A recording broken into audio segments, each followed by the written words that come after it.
Welcome to Coast Vue, the show that every single day celebrates the men and women who are making coastal Mississippi such an amazing place to live, work, and play. Hope you had a great weekend and that your Monday has started off terrific. We got a great show today.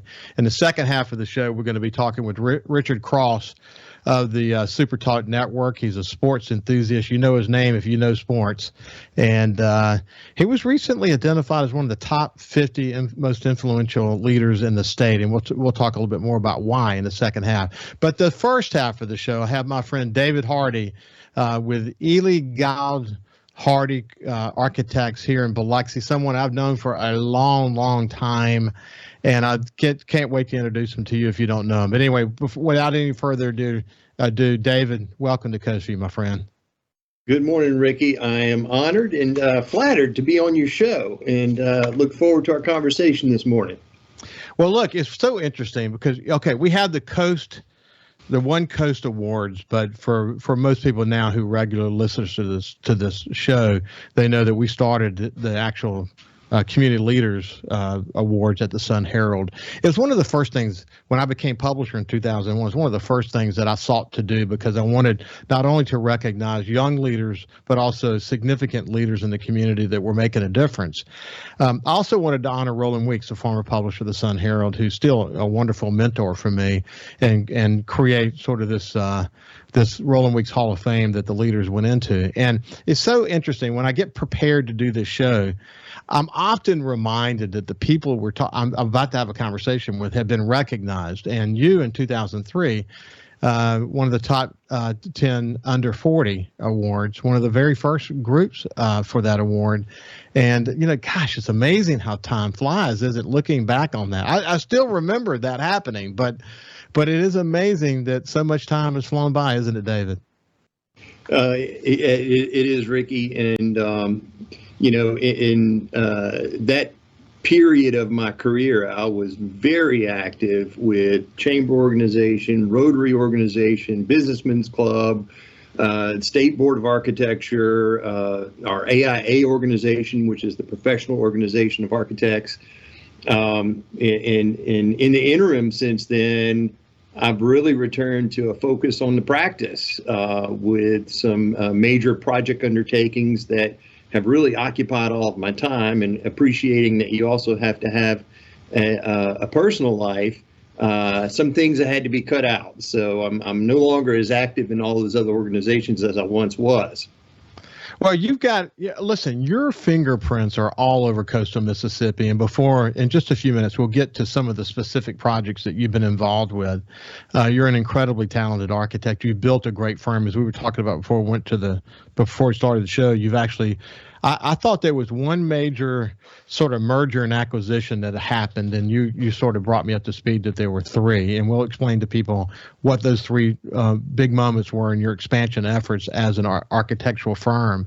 But I wanted to start out with this, that it's interesting that in 2003 we gave you an award for top 10 under 40.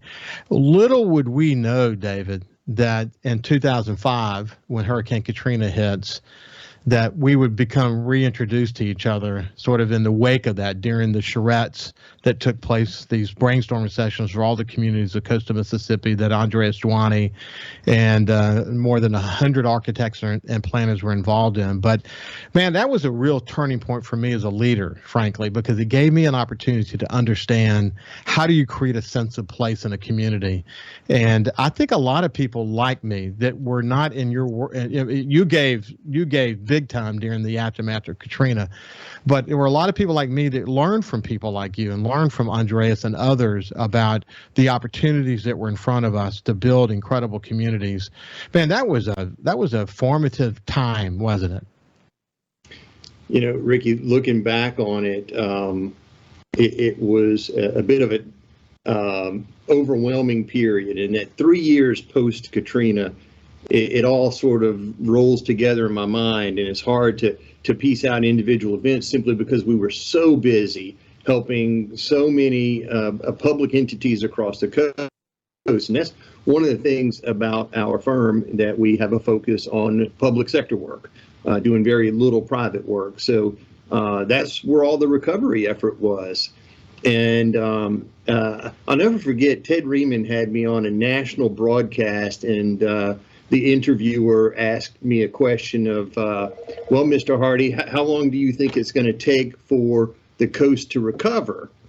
And so I started thinking about it, and of course I had dead air time, and Ted Riemann is behind the camera saying, you know, say something. But I was literally thinking, how many months would it take for the planning? But, you know, little did I know that here we are some 20 years later seeing still, you know, East Biloxi with construction still going on. So the devastation of that event was incomprehensible at that time to put a number on it. And of course, the media always wants to put a number on it. How long is it going to take? Where will we be? And the answers are not that simple. You know, in these undertakings that are legacy projects that help rebuild the coast, that they take sometimes decades. Yeah, they do. But here's the thing, and it's really influenced me it influenced me as a leader, as a person, and my understanding of what it takes to build a sense of place. You know, here we are in coastal Mississippi. Each of the cities of coastal Mississippi have their own unique sense of place. But when you bring them all together as a collective coastal Mississippi, we're one of the top destinations in this region. And people are beginning to discover it. You see what's happening in Ocean Springs and Bay St. Louis and downtown Pascagoula and Biloxi, downtown Biloxi. I mean, my goodness, it's on fire. And it's going to be really interesting to see where it goes from here.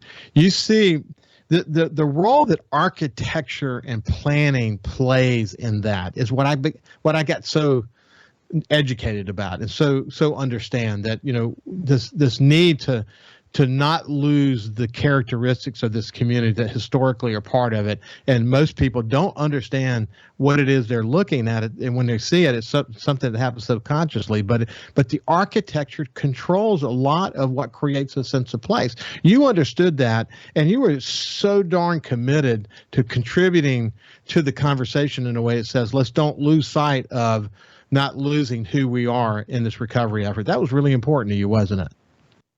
Oh, absolutely. You know, and in some ways, in retrospect, the new urbanists, as they were called themselves, kind of took a bad rap because a lot of folks did not understand what they were trying to recreate, which really is just urbanism. It's old urbanism.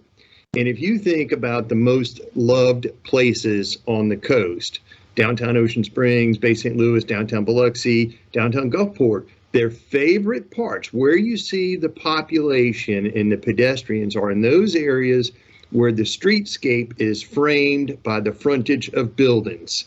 So when you have that cross section of the street and buildings that are fronting it, and those spaces are activated, preferably with retail and entertainment, it creates that urban experience. I call it a micro-urban experience is really what we have here on the coast.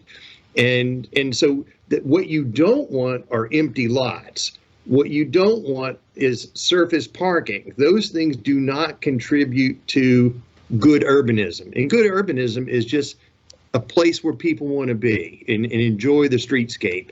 And so that's all we were looking to do in new urbanism, is let's plan to restore the streetscape, to restore the urban context, to build in those historic downtown areas. You know, and one thing, in retrospect, I'll be somewhat critical of the hundreds of millions of dollars that went into infrastructure development in the county. Now, not to say it wasn't needed, but it is most efficient to rebuild your downtown areas in terms of dollars spent, because so much of the infrastructure was already there.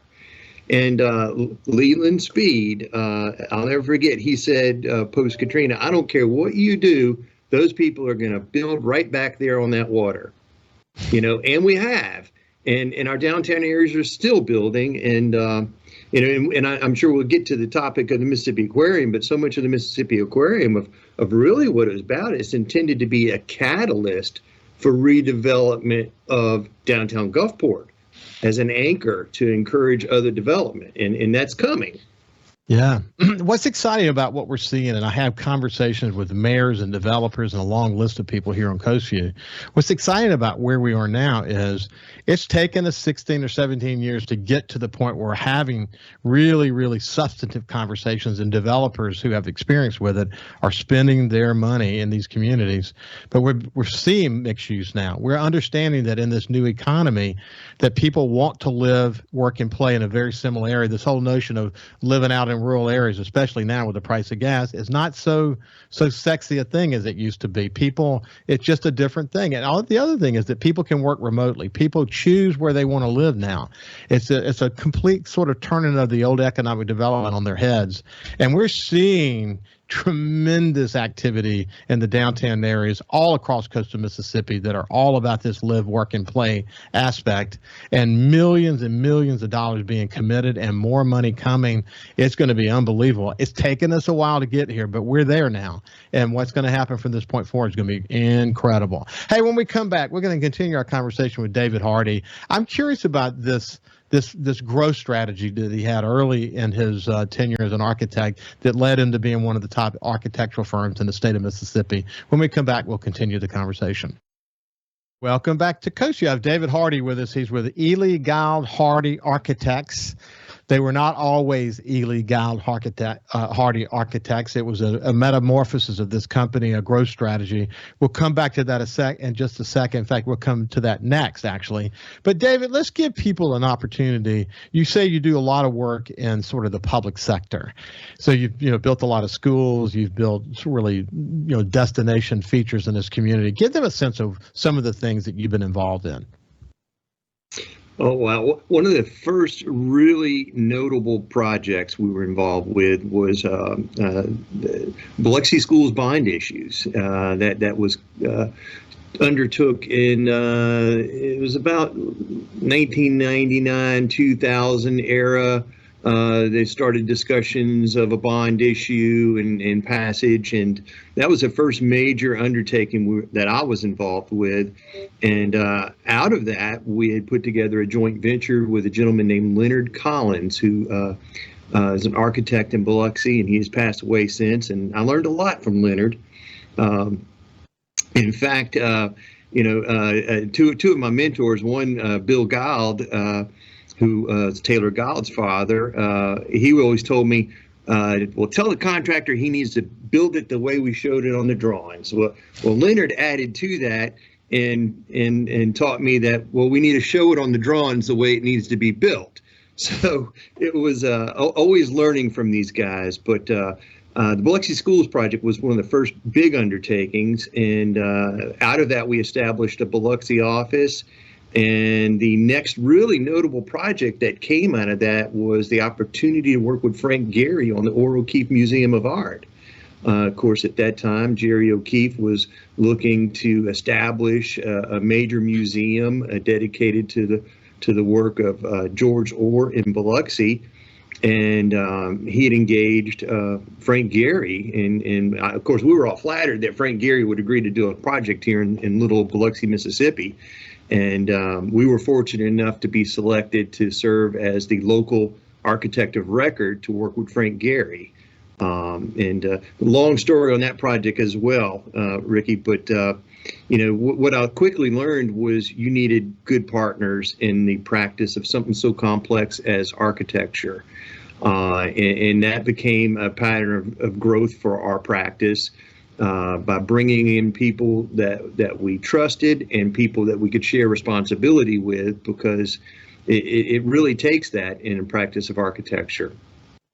But subsequent to that, we touched on post-Katrina, and post-Katrina recovery really required a statewide effort of architects all working together, coming to the coast to help rebuild. And out of that, we established a Jackson office out of necessity, just to bring additional people on board with the firm.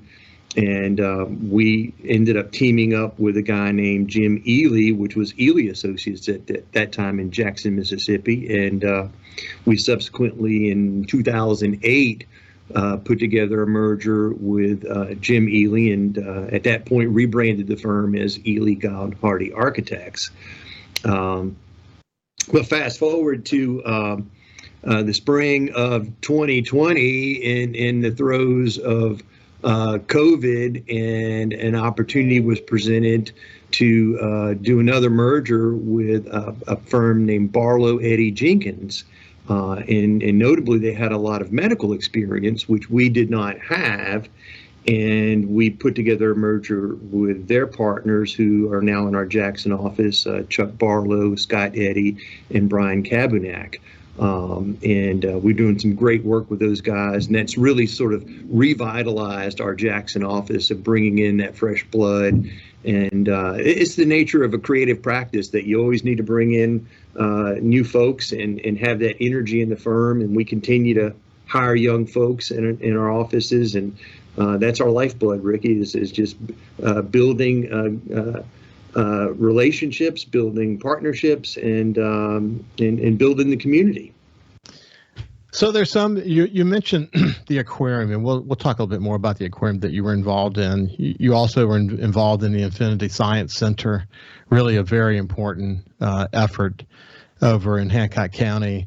You helped develop the sort of the expansion plan for the Mississippi Gulf Coast Coliseum and its unique architecture, and I mean, the list goes on and on. If you had to say something about your style, is there sort of a style that you bring, or you just, the ability to sort of do multiple styles and you're listening carefully to the customer? But I sense there's something that you bring to the table, sort of like Frank Gehry brings to the table. When you see something that you developed, it's got a Hardy flair to it. Well, Ricky, it's been such a huge variety of work. If you look at these major projects that you just mentioned, all of those projects were the result of a collaboration with national firms. Anytime a public agency like Mississippi Coast Coliseum, they were looking for a national firm that had expertise in convention center design. Now, fortunately on that one, we were hired as a local architect first, working with Bill Holmes and his staff. And we got to sit in on the interviews with the national firms to say, hey, if we're going to bring a national convention center expert in, let's have you part of the team picking that expert. And we ultimately picked a firm named TBS Design, and they're out of Atlanta, and they're a noted expert. And in fact, when they presented themselves as experts on convention centers, on running convention centers. So that's a whole nother conversation of how you present yourself when you're looking to get hired for a job. But each of those projects, because we had national experts involved, my role was somewhat of a calibrator of bringing in their expertise and say, okay, how do we calibrate that design concept that you're bringing to our local conditions? So if anything, I'm the guy that was calibrating the design they brought, and in fact, oftentimes serving as what I'd call a mediator, because all of these jobs we ultimately had to construct under a public contract, and there is no perfect set of design drawings, and and we acknowledge that, and it's how you negotiate through those imperfections with the contractors that leads to a successful job. So if anything I take pride in is the fact that I've gotten to this point in my career with no major lawsuits, because the construction industry, A&E industry, is fraught with lawsuit. There's a lot of potential out there, especially when you're building something that is as complex as the Mississippi Aquarium or the Orr O'Keefe Museum of Art or the Mississippi Coast Coliseum or even Infinity Science Center. All of those buildings have unique geometry, complex designs that are challenging. Yeah. Yeah, it's I wish we had.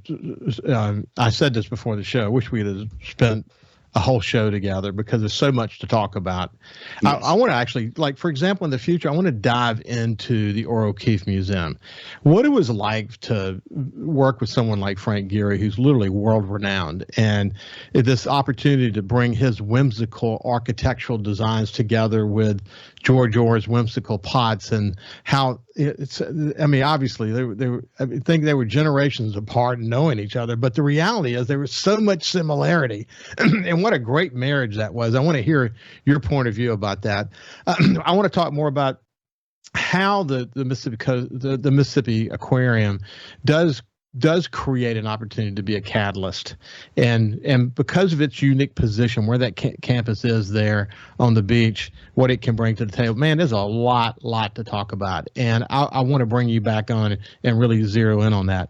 But Sure. but as we're coming down to the end of our time together, I just want to say that I really appreciate the fact that as a publisher of the Sun Herald, you stayed connected with me, and I don't know if it was because of the time we spent together after Hurricane Katrina, and that we just had a bond about building a better community. I don't know what caused that, but we stayed in touch with each other, and it made a big difference in my leadership. And I bet other people who have had connections with you in the community feel the same way about you. And I just want to thank you for doing that. Well, Ricky, I'm flattered, and it's been a journey of opportunity to stay connected with folks. And anytime you're working on these major undertakings, you're dealing with strong leadership. And when you do deal with strong leadership, there are sometimes strong opinions. And if anything, it's the ability to negotiate those strong opinions to arrive at a successful project that's often a challenge. Because there are great expectations when you undertake some of these projects, and some say that sometimes great expectations can lead to great disappointment, but therein lies the difference of that architects make, that we have the opportunity to lead to success. And it's been a fun journey, Ricky, and it's not over yet. So there's more great to come. Well, David Hardy, it's been a pleasure to have you on the show. Yeah, you're right. I mean, the ability to communicate, the ability to deal with stakeholders, the ability to bring people together and collaborate, that's the key to great architects. And you've proven you can do that. And it's been an honor to have you as a friend and watch you on your journey. And I look forward to having you back so we can dive in a little bit deeper to some of these projects. But for today, we're out of time. It's been a pleasure. And we'll talk to you soon, buddy. Thanks, Ricky. So anyway, I appreciate you, David. When we come back, we're going to have a conversation with Richard Cross. We'll see you after this break.